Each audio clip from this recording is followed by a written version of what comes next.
Again, am I on the camera? Yep, you're ready to go. Good morning. I am Bill Joyce, Chair of the Say Yes Buffalo Board of Directors, and on behalf of the entire board and the Say Yes Buffalo team, welcome. Before we begin, I'd like to recognize our other board members. Some of them are with us this morning. I believe we have Gary Quenville, Katie Schneider, Steve Swift, Hugh Ross, and Bill Giesel. I'd ask them all to stand to be recognized, but you're never sure what one's lower apparel is while on a Zoom call. Regardless, thank you for joining us today. Excuse me. On a more somber note, I'd like to also recognize a member of our board that passed recently. His Honor, Hugh Scott. Never was a title more appropriate. He was a uniquely honorable man. And he honored us with his intellect, his humility, his insightful perspectives, and his wisdom. We will miss him. And when I say we, I mean not just the Say Yes board, and not only the entire Say Yes organization, but also our community writ large. We need more like him, and we should aspire to be more like him. He honored us all with his respectful and caring humanity. I'd like to take a minute of silence, please.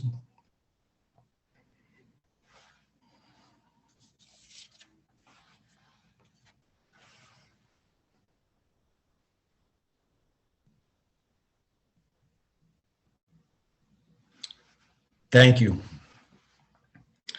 This meeting is just the second meeting since Say Yes Buffalo has become its own independent entity. Since July 1st, our local board has formally assumed governance for all Say Yes Buffalo programs, personnel, and operations. From inception, the goal was to see Say Yes Buffalo sustained and governed locally. With this governance shift, day to day, the Say Yes Buffalo organization will look, feel, and operate exactly the same. It's a major accomplishment and pivotal step in our growth that we should all take pride in. With COVID, it's been a while since we've been able to get together in person. The team at Say Yes Buffalo has remained on the front line supporting students and families as they continue to navigate these unprecedented times.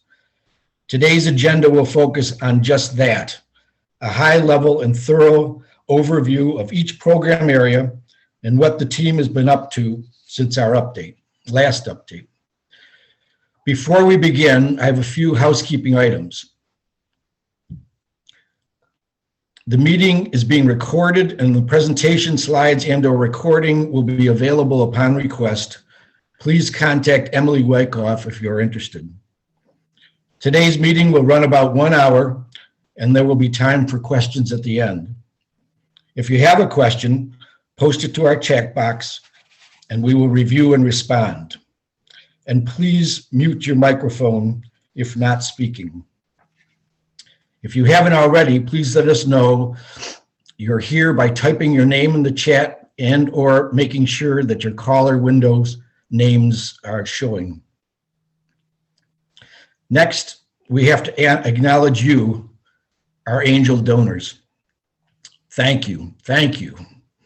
You embody the more than 1,000 individuals, families, businesses, foundations, and organizations that have committed over $70 million to this scholarship to date.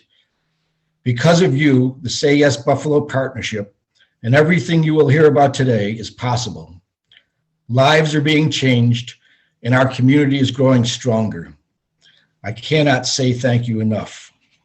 Without you, without our angel donors, actually, I prefer the term angel investors, investing in the future of our children and our community's equality and prosperity. But regardless of the term used, none of this work would be possible without you. and we wouldn't be showing the undeniable returns and successes of our Say Yes team. We'd like to give a special thanks to those who have made new gifts to our endowment. You can see those names on the screen in front of you. Thank you. And another special thanks to everyone who contributed to our annual appeal, which has raised more than $60,000 this past fall.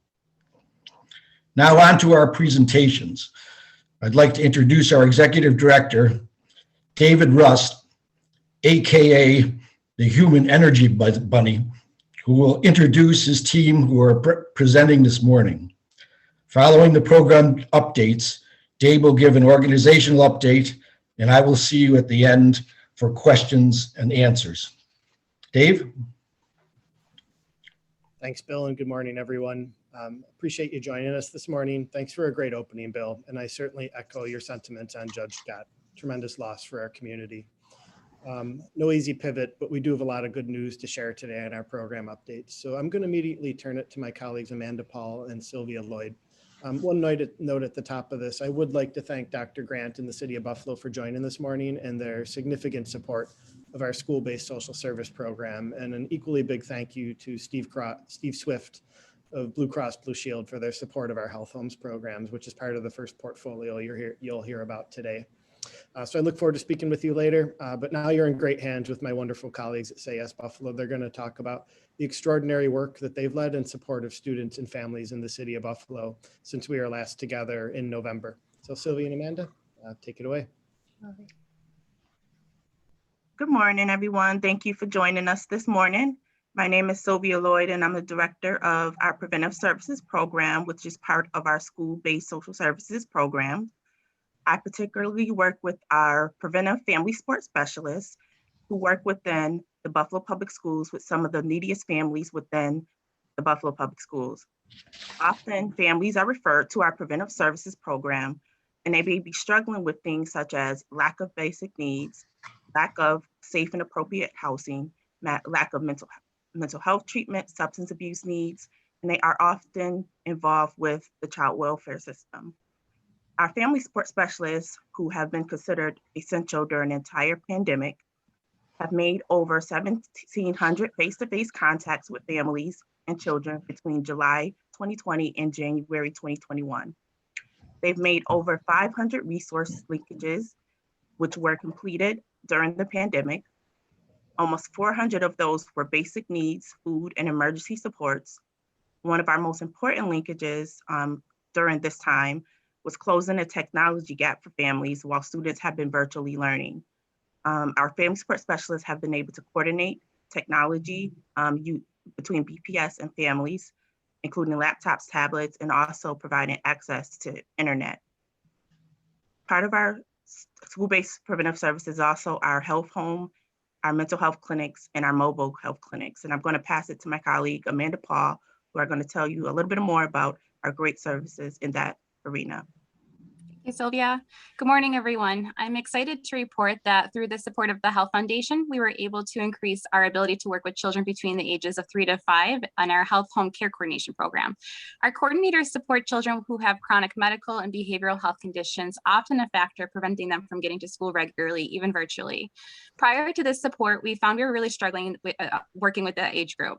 And we were able to build our team, increase our skill sets, and address our approach a little bit differently to increase our ability to work with them. And as you can see here, we increased that service delivery by 82% between July and January, which is significant for us.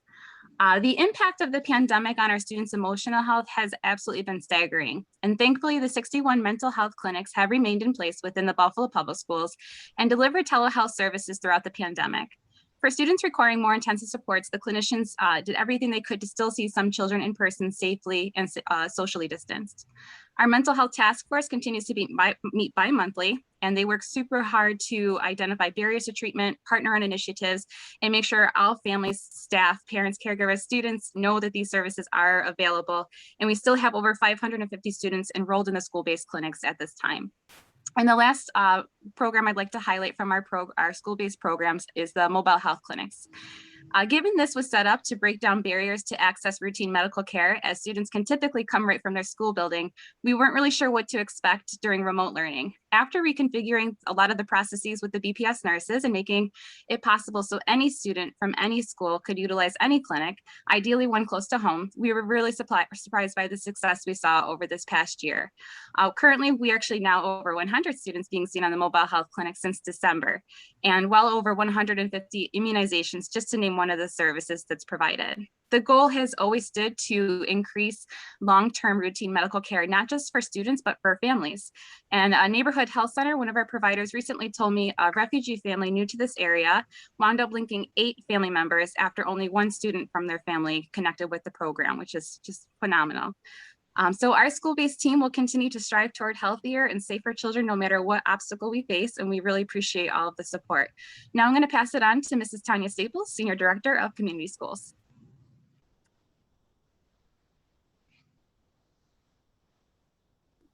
Good morning, and thank you, Amanda. It's my pleasure to talk about the community schools, strong community schools strategy. Say Yes is a strategic partner with Buffalo Public Schools and delivering the Community Schools Initiative. This year did not stop us in the work that we were doing to bring programming into the households of children and families within our community. So from July 1 through present, the Community Schools has continued to provide Saturday Academy programs. We've had over 100,000 viewers on Facebook, Zoom, as well as we've switched to the Teams platform to be able to provide social, emotional, academic, health and wellness programs, STEM. We were also able to do college tours and provide students with an opportunity to have on-site admissions. And this has been really instrumental for our students that are struggling, especially our seniors, who don't know what next year is going to hold for them, but they are very much interested in completing out this current school year and entering into post-secondary education. We've also been very active in reaching out to our families to identify what are those social service needs that the children and the families may have.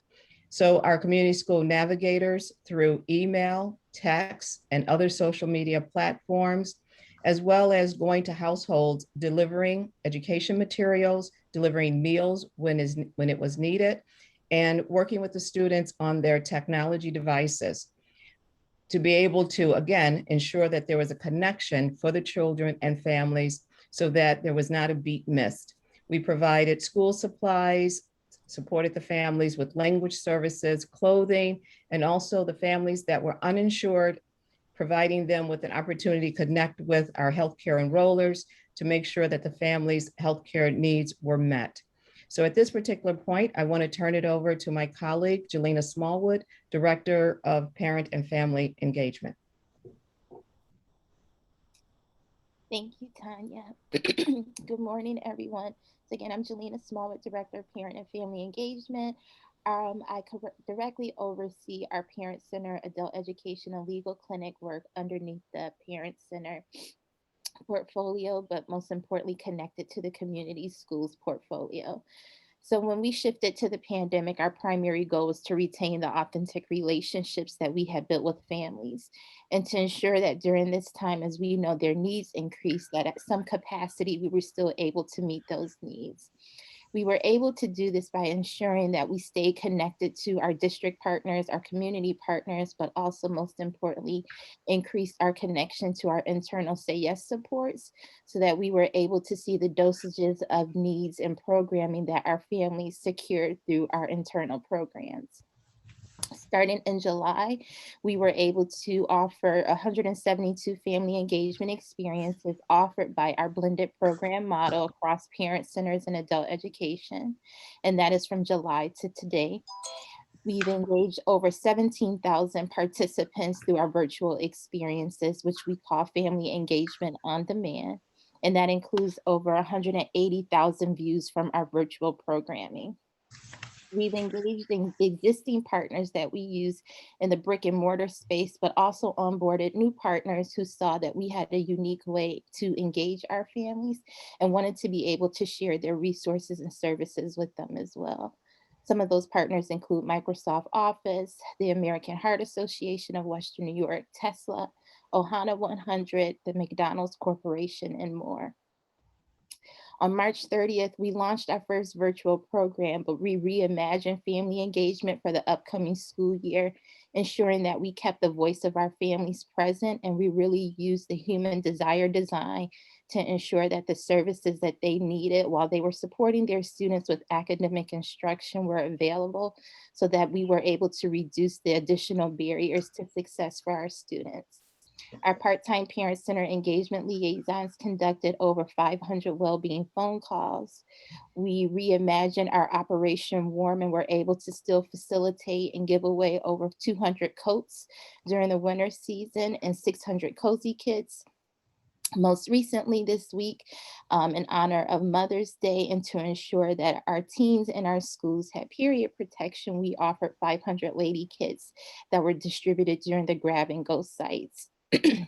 The well-being phone calls that our Parent Center engagement liaisons conducted, some lasted 5 minutes, but others lasted 20 and 30 minutes because our families really needed to have a warm and kind voice that they were able to speak to, vent to, but someone that they can trust that will then in turn refer them to the services that they were needed. We revised our feedback form during this process to ensure that our programming, again, met the ongoing needs of our families. We added a component to our newsletter called the Family Engagement Lounge because we knew it as instruction was varied for the students, our methods of communication had to be just as varied for our families. Last but not least, we developed a digital catalog that's viewable at www.bpspccatalog.org, which again was a direct result of the feedback that we received from our families. So now they can access this digital catalog to see all the programs and services that we offer through our collaboration with community partners, our district partner, as well as our internal Say Yes departments. Plan ahead, but also give us feedback to ensure that we continue to keep their needs present in the programming that we offer. Now I'll turn it over to my colleague, Dan Cross-Viola, to share some news about our summer camp programs. Good morning, everyone. I'm the Director of Extended Learning and Quality Improvement here at Say Yes, and excited to tell you about our Extended Learning Time programs over the last year.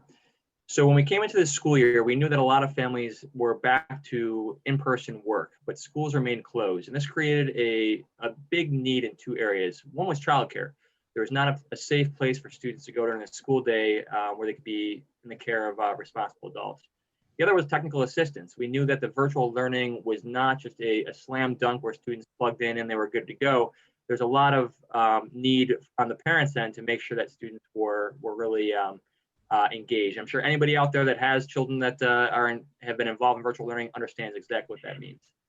So we rose to the challenge at Say Yes by operating a network of 50 centers across the city that operated from October of this past year through February of this year.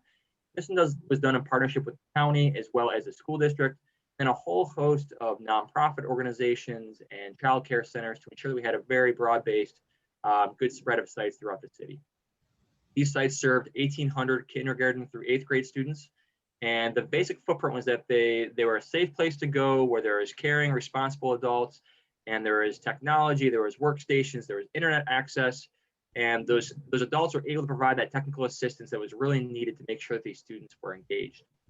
All sites followed strict health and safety protocols, and I'm very happy to report that there was not a single known case of COVID transmission in these sites during the time that we were operating them. And then fast forward to this summer, we are returning to in-person summer camp this year, whereas we had pivoted to virtual last year.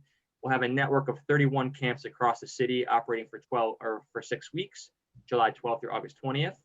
And the majority of these sites will operate for 7 hours a day, which is much longer than we've traditionally operated our camps. They've usually been a 4-hour day program. So 2/3 of them will operate 7 hours this year. The other third will operate that 4-hour day that we've had traditionally. We'll serve up to 1,500 pre-K through 6th grade students at these sites. And knowing that a lot of families have been put through the ringer over this last year, the name of the game is going to be helping families really get stabilized and to catch up. We know there's a lot of unfinished learning, so there'll be a lot of focus on academics. But we also know that families have suffered social emotionally, mental health wise, that physical activity has been stunted. we'll be making sure that we have lots of social emotional activity and physical activity as well going on. And all sites will follow the same strict health and safety protocols that were very successful at our support centers, making sure that everybody is safe and healthy during this pandemic. So we'll have a great summer this year, and I'm going to turn it over to Tommy Mclamb, our director of the Boys and Men in Color Initiative, to tell you about his programs. All right, thank you very much, Dan. I'll say hello to everyone. My name is Tommy Mclamb, and I am the director of the Boys and Men of Color Initiative and also the mentoring program. And I want to give you a kind of overview on what's been going on with our mentoring programs and the Breaking Barriers Young Men's Leadership Program.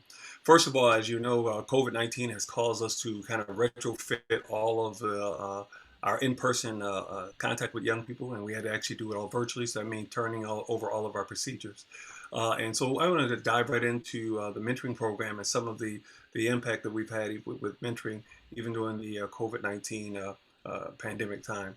First of all, as you can see on your screen, at 84, we have 84 total mentoring matches that are actually operating right now. So we've been able to kind of maintain our number of matches. In addition to that, bringing on 23 more additional matches. And this required us to actually convert all of our processing over to, for instance, processing and background checking and all of that of mentors. We had to do that all virtually.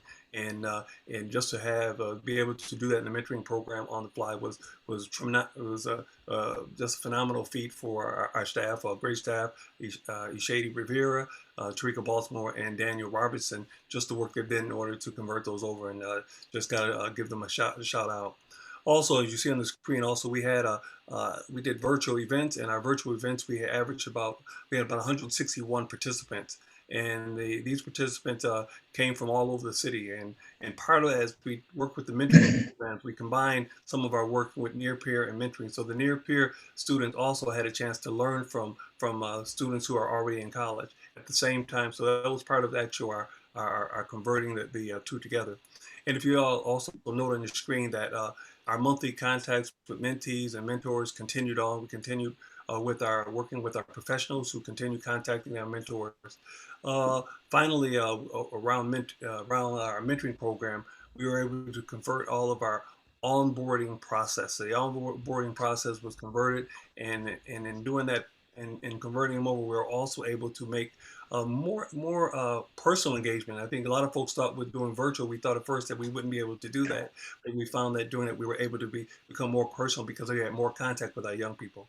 And now moving down into to near peer. Our near peer mentoring is we actually take young people who are either sophomores or juniors in college. And those young people who are sophomore, junior, we combine them with kind of a group mentoring setting, and we bring in, this year we brought in BPS high school seniors and juniors, and they begin a process of learning exactly what it takes in order to make the transition to matriculate and also to persist in college. So the ultimate goal was to teach them how to do that. And so as you see on the screen that, well, we launched with 26 near peer mentors. They came from 7 area colleges. We had 95 mentees who were from Buffalo Public School. They were high school seniors, and we had a couple of also juniors that were in there. We transitioned to a virtual process because right off the bat, we knew that we weren't going to be able to do this personal. And as we were working this, we also found that the young people, they enjoyed it. They also enjoyed it, and as you can see, our virtual classes, we had approximately 55 young people. We averaged 55 young people were showing up for the class. So it shows that we were having tremendous even impact, touching young people, even in a virtual environment. So that's kind of an overview of kind of what happened with scholar mentoring and also with near peer. On the other hand, I'd like to talk a little bit also about Breaking Barriers, which is our Youth Leadership Council. And during the Youth Leadership Council, we actually had to do the same thing, had to convert it over to basically all virtual. We converted probably about a 10% split, and the 10% split because we continue doing our community service, and in doing community service, such things as taking food to the elderly during the COVID. So they would follow all the protocols, and we would still having impact in our community. But we held over 150 virtual meetings with Breaking Barrier participants, and in those meetings we would have certain days and certain themes like a Toolkit Tuesday and Workout Wednesday. We had deep conversation Fridays, and we would do a little boot camp on Saturday where we would actually give them some physical workouts because a lot of our young people just could confine to homes for such a long period of time. And then finally, just the two things I want to bring out is that as part of Breaking Barriers, we continue our podcast, and we're on season 4 of the podcast. And a highlight that we just want to note is that about $20,000 actually came into was contributed to Breaking Barriers, and it was only because of the work people seeing young people do in the community. So a lot of them came from community individuals who just saw them in the community doing work and was able to wanted to do a little bit more in order to help them progress through. So in a nutshell, that's kind of an overview of mentoring and Breaking Barriers. And I'm going to kick it over now to my colleague, Kimberly Wyckoff. Thanks, Tommy. Good morning, everybody. And I have to make a quick note. We are right on schedule for our timed program, so that is no small feat. So thanks, everybody. And thank you, everyone, for joining us this morning. I'm Emily Wyckoff, and I'm going to provide an update on our Internship and Career Pathways program, which connects our scholars, so current college students, with paid professional employment opportunities. Our dream team of Johanna Kaplan and Stephanie Pete, who are on this call, work tirelessly to help our young people get opportunities. They not only connect young people, but they prepare them, vet them, coach them, support them, provide programming, networking. So they do a phenomenal job. So thank you to the team. But a quick update on the internship program. So as COVID came, many of our employers were not able to host interns. So we had significantly fewer number of internships, but we're very proud that we've still been able to have 36 scholars successfully complete internships. The team also runs the Ambassador Leadership Program. You're actually going to be hearing from a few of our ambassadors later on in the program. And we had 14 scholars participate. Kind of an advantage of COVID this year is that we were able to open it up to non-local college students because all of the programming was virtual. The team also launched a SAS Buffalo Career Preparation Certificate Program. They opened it up to high school students as well. It's going to continue this summer, and 20 students successfully completed that program. We had 82 students receive one-on-one resume and cover letter support. That support is a very one-on-one intense work with Johanna. She works very hard with our students. It isn't just a one-time interaction. Many times she goes back and forth, and a lot of times the students are creating their resumes and cover letters for the first time. So it's a really important service that she's providing.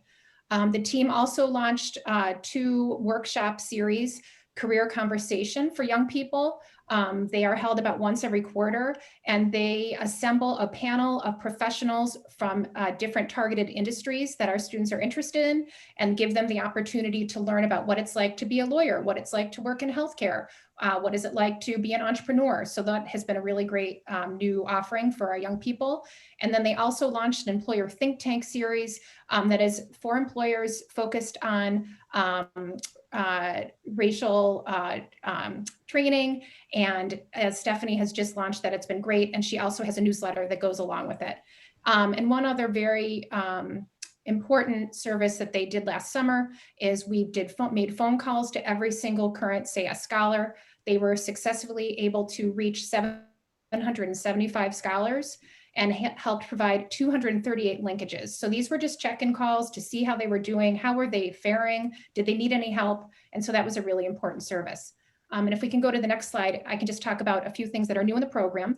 So we currently have 11 opportunities posted. The URL is sascheercareer.org. So we are actively working with students to make sure they apply and they're prepared to take advantage of opportunities this summer. We're very excited. The team worked very hard to recruit Tesla.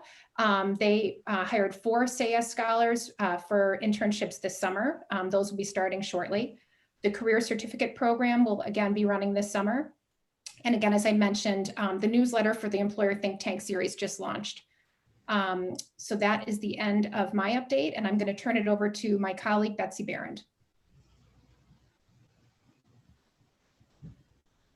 Morning, everyone. I'm going to start with an update on our scholarship program. And before I jump in, I just want to reiterate that we continue to hear on a regular basis how this scholarship has changed lives by creating opportunities for students and families in Buffalo. And this is all directly due to your generosity. So thank you again for your support and commitment to the Say Yes Buffalo Scholarship. This year, we have about 43% right now of high school seniors that have completed our scholarship application. And one of the incentives that we have that's new this year is a partnership with Tim Hortons. All Say Yes eligible students who complete their Say Yes, FAFSA, and TAP applications by May 1st receive a $10 Tim Hortons gift card. About 380 students have qualified for this. So we are really excited about this new promotion. We've again partnered with University at Buffalo to put financial aid counselors available to all public and charter school students to help with the FAFSA TAP and the Say Yes application. And they are available virtually this year, which picks up from our switch to virtual last year. We are in the midst now of planning our college kickoff that will be held at the end of June. Last year, during our kickoff, we celebrated 150 high school seniors and also helped them with information on a variety of topics to make the high school to college transition seamless. And we hope to do that again.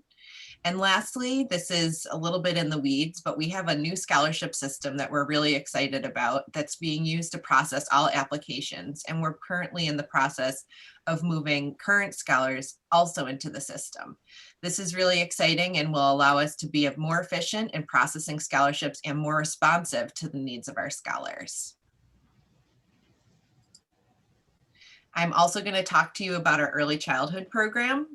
And a reminder of what the early childhood program is that what we do is we help to screen all the 3 and 4-year-olds in the school district to identify and address any behavior issues that could get in the way of them being successful in school.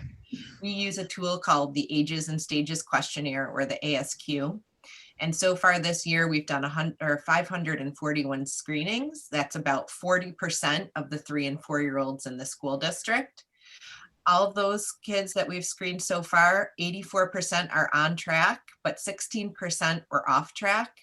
So we've also put collaboration and supports in place for families through Say Yes Buffalo's health homes and also through the Buffalo Public Schools pre-K social workers. In addition to doing the screenings, we also train school staff on how to use the results to improve teaching and learning. So we've provided several trainings, in particular to new teachers, but also to partners like those at the Buffalo Prenatal Perinatal Network.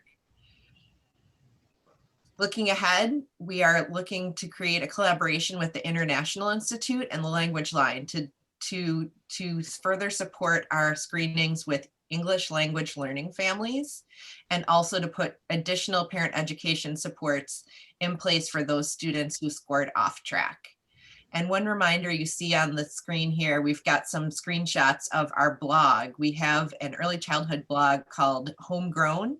And if you search that hashtag, you'll pull up some really interesting content on different areas related to early childhood development. And now I'm going to pass it to my colleague, Daphne Ross.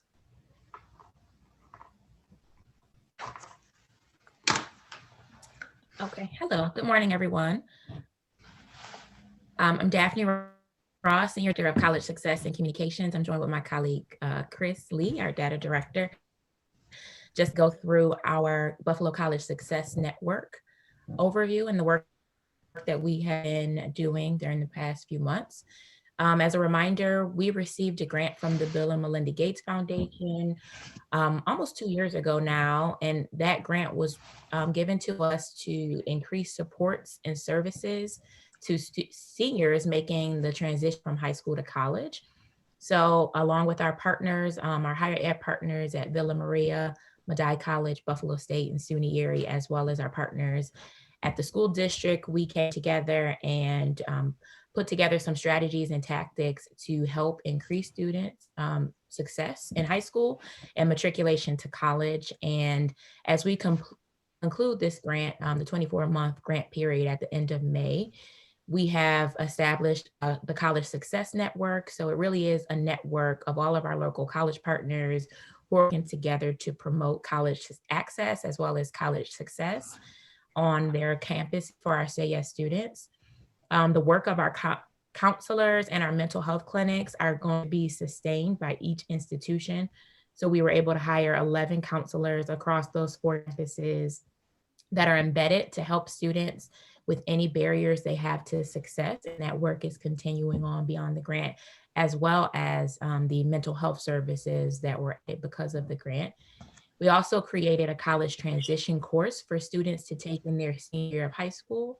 And that course is in a pilot right now for the spring, but our friends at the school district have made a financial commitment to offer that course for all seniors starting in the fall and going forward. So we're excited that we were able to create this college transition course. And I will turn it over to Chris to talk about the amazing work of the data system that he has built because of this grant. Thank you, Daphne. So over the past 14 months, we were able to build a data system with BPS. We were not only able to build it, we're in the middle of testing it, and we're planning to roll out next school year to use it live to make data-driven decisions. At the end of the funding from the Bill and Melinda Gates Foundation, BPS has actually stepped forward and further invested in the development and sustainability of the system. They've invested in further staff as well as software and systems to support this system going forward. We actually have data champions in each school building that will help each school building make data-driven decisions. Daphne, I'll hand it back to you. It's all for us. I'm turning it back to Dave. Thanks. Thanks, Daphne and Chris. Appreciate it. I'll run us through some slides, including a few data highlights, and then we'll be able to hear from some of our scholars. So we've shared a little bit about this in the past, and you'll see some news hitting the media as we get ready to launch our high-level apprenticeship model within the next month or two, as we've secured the operational funding to get this launched. Just a brief reminder, when we launched Say Yes, it was originally built around the pink piece of the puzzle you see, which was a scholarship model, similar to good work that had been done in Kalamazoo, Michigan, and Pittsburgh over the years. We were fortunate to run into Say Yes to Education. I'm sorry, the scholarships were the green. Say Yes to Education, which is the blue piece of the puzzle on the far left, embedding all the good work that you've heard from my colleagues today. If you don't have proper food, clothing, shelter, if you need extended learning time needs, if you need supports, when you get on campus, it's hard to persist. And the scholarship may not matter. So the team's doing just incredible work.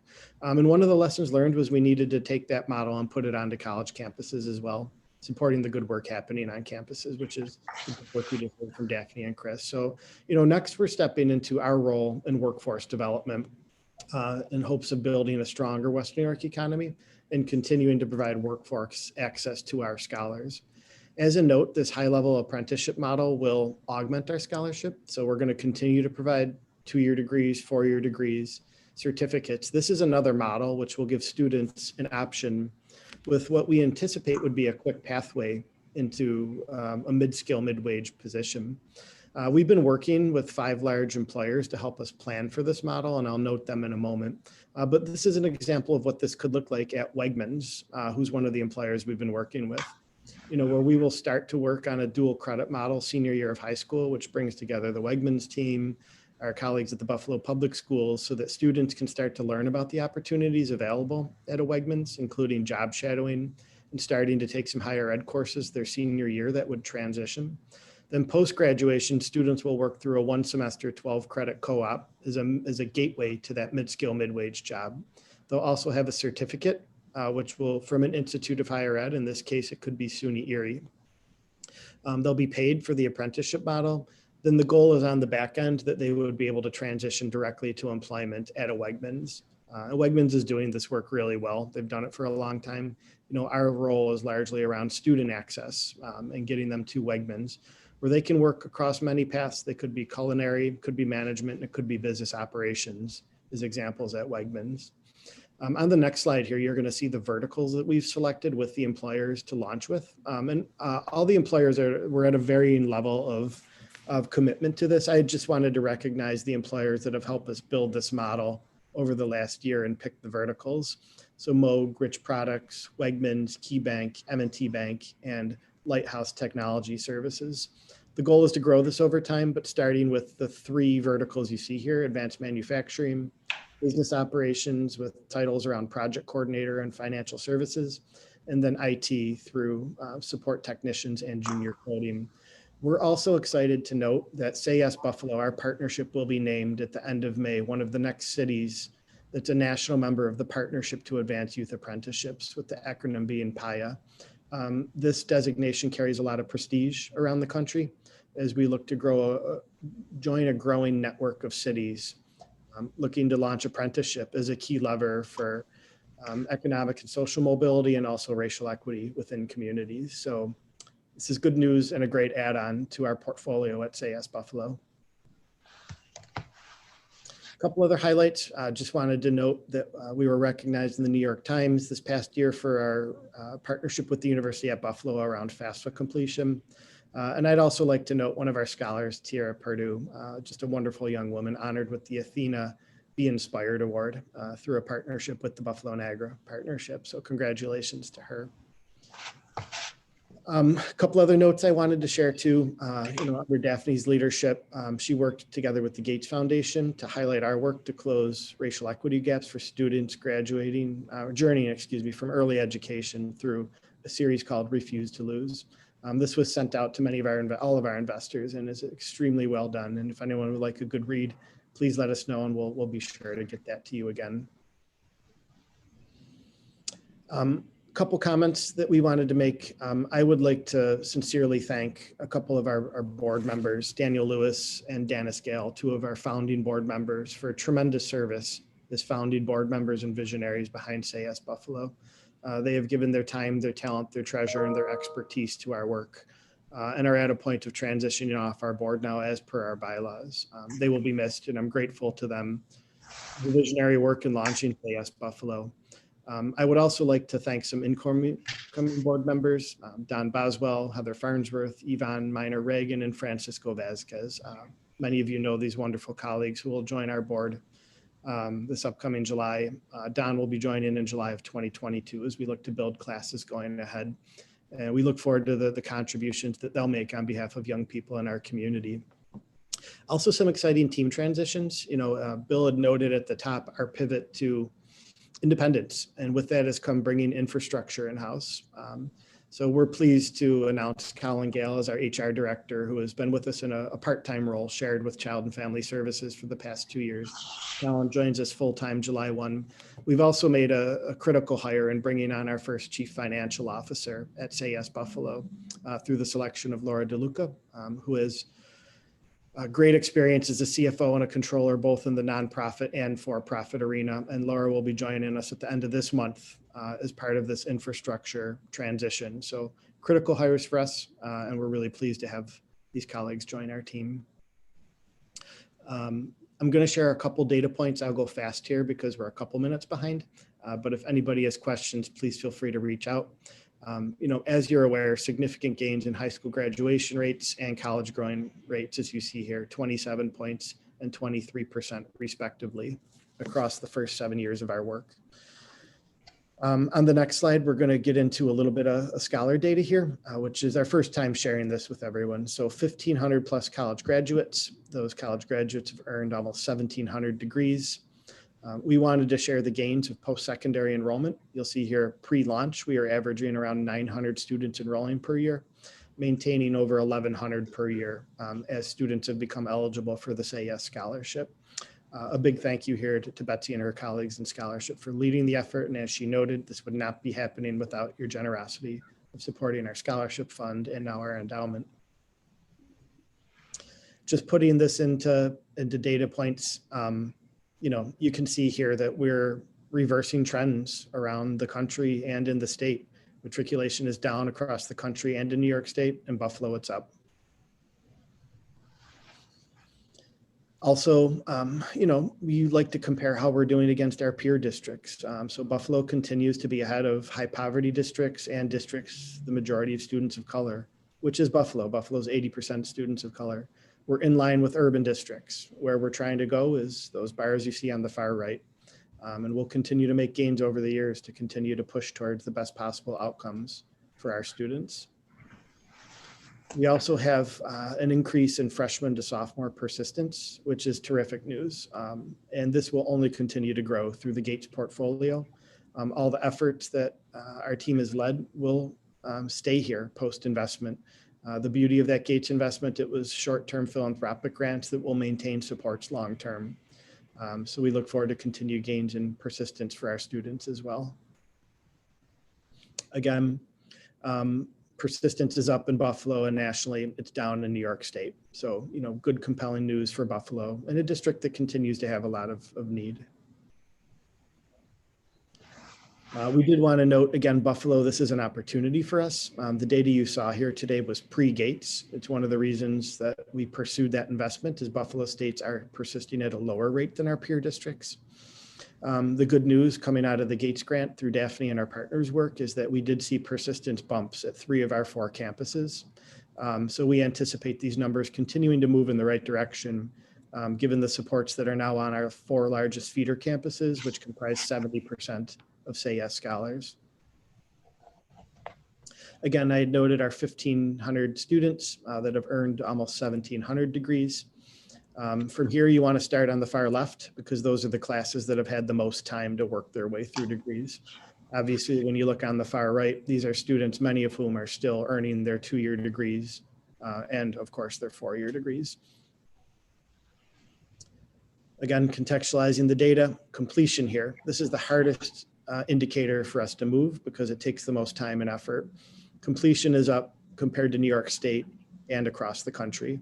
Again, this is what is currently the last point in our pathway, which is students completing a certificate, 2-year degree or 4-year degree within 6 years. And our completion is on the rise here, which is what we're all investing in. Just a quick note on what type of degrees our students are earning. You can see about half are earning bachelor's, and the breakdown there of what type of degrees they're earning, starting with engineering, moving up to business. Associate's degrees, 43% of our portfolio. Again, engineering, moving your way up to general studies and liberal arts. Then I'd close with the 7% of our students that are earning certificates across human services, nursing, and medical assistance. The apprenticeship portfolio will fall within the certificates. The bulk of our students are earning degrees from our partner institutions, 66% SUNY, the remaining being private parts. You can see the students that earn a bachelor and also earn an associate's. Then we've also had students that have gone on to start to earn advanced degrees, MBAs, MSWs, about 3% of our portfolio.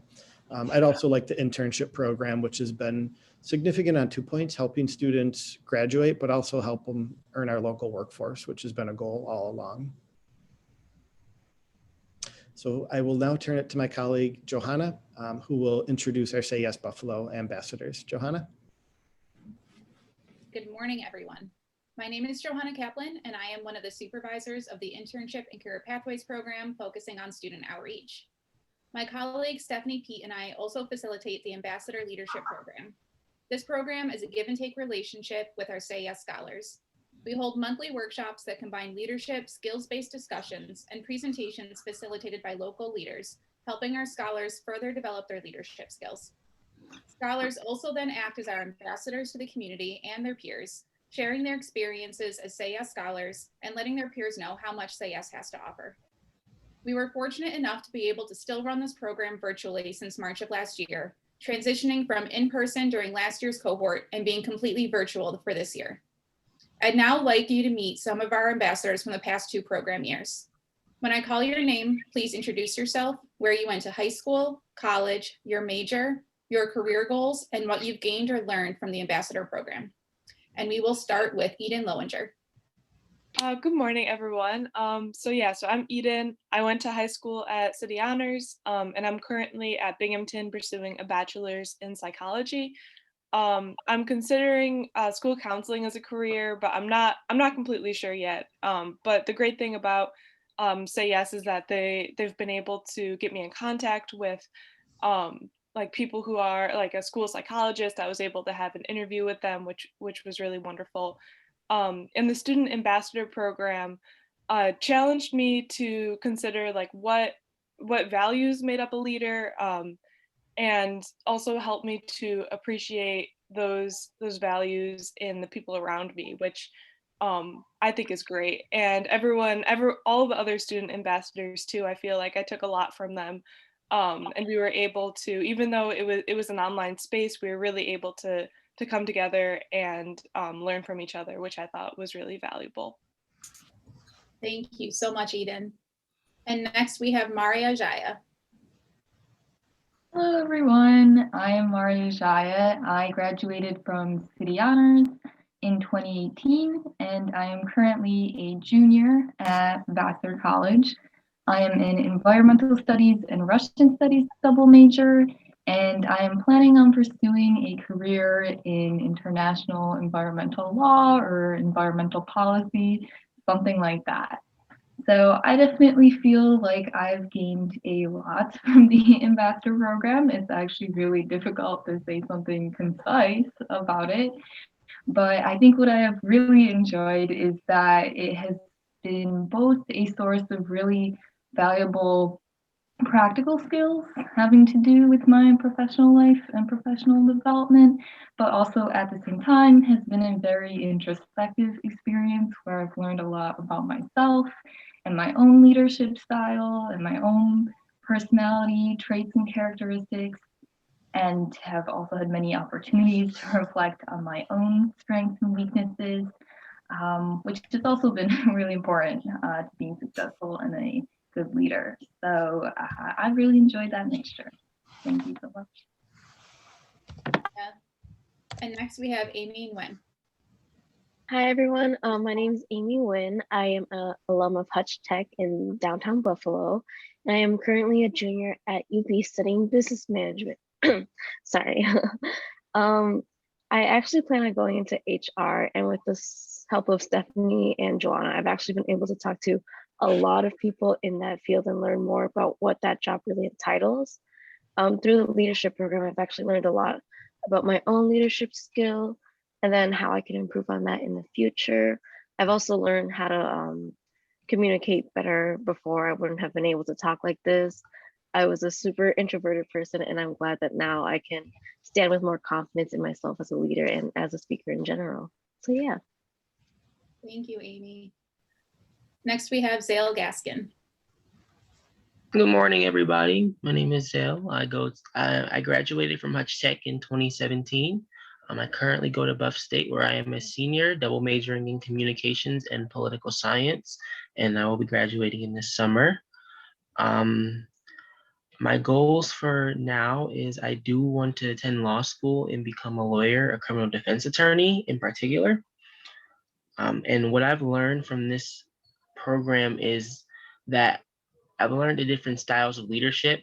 I currently work with a lot of LGBT youth, I do a lot of community work, and it's taught me that I don't necessarily always have to be a public figure in that light, but I can do other things, the background work. There's different styles of being a leader, and the way that I lead my community is important to me and is different for everyone. And that's one of the biggest things that I've taken away from this program. Thank you. Thank you so much, Zale. Next we have Jamie and Yutzi. Hello, everyone. My name is Jamie Utsi, and I did graduate from Buffalo Academy of Science Charter School back in 2017. I currently attend Medaille College, and soon to be, in I believe 2 weeks, I will be a graduate from there. My major is sport management, and my career goals is someday to be a sports coach. Before I get into what I learned from the Say Yes Ambassadors Club, I do want to give a shout out to Breaking Barriers, Mr. Tommy and Mr. Daniel. It's a great organization to be a part of. I joined last year, and it's been an honor and a privilege to be able to sit on this platform and do so. So I want to say thank you. And what I've learned from the Say Yes Ambassadors organization is to take opportunities in life. And I say that make the better of myself due to the different skills that I've been able to obtain, such as leadership, networking, and interpersonal skills, to be able and also get exposure to the professional world. So I just want to say thank you to all my colleagues within the organization and all the coordinators within that made this possible. Thank you. Thank you so much, Damian. Next we have Rick Thompson. Hello, everybody. My name is Rick Thompson. I graduated from Hutch Tech in 2016. I'm currently a senior at UB. My major is computer science. Goals, one day I want to either work in the cybersecurity field or programming some type of software or application. Things I learned from Say Yes, I honestly learned a bunch of things from Say Yes.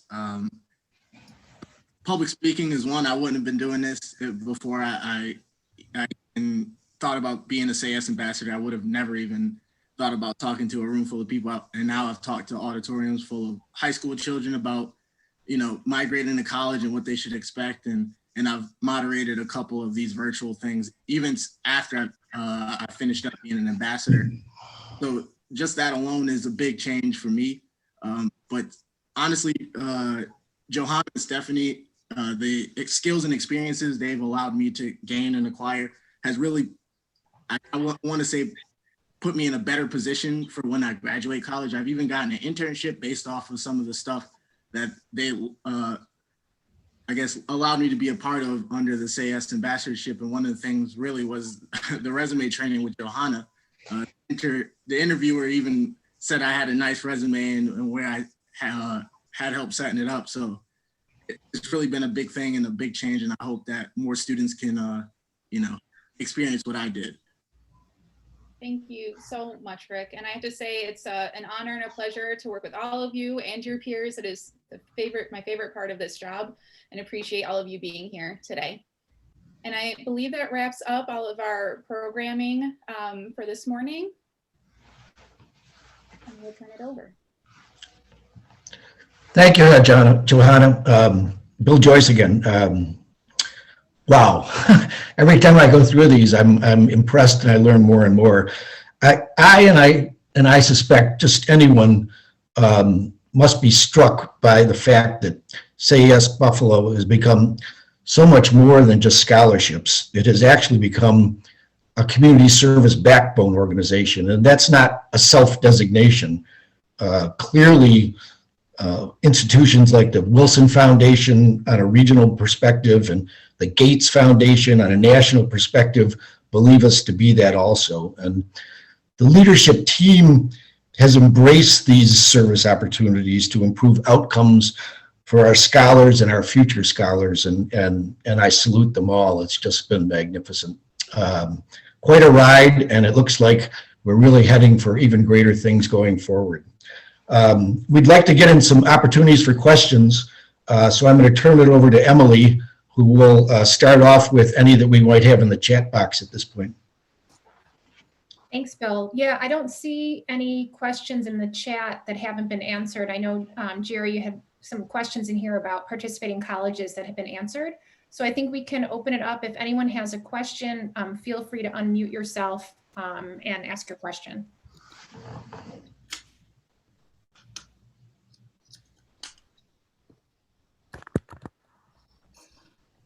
Must have been a spectacular job that nobody has any questions on it.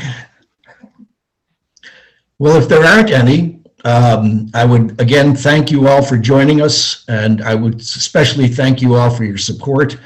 And I hope you join me in saluting this amazing management team. It just continues to prove that that they care about what they're doing, and they're doing it very, very effectively. Having said that, everybody, enjoy the rest of your day and be well. Take care. Thank you. Thank you. Great job. Everybody.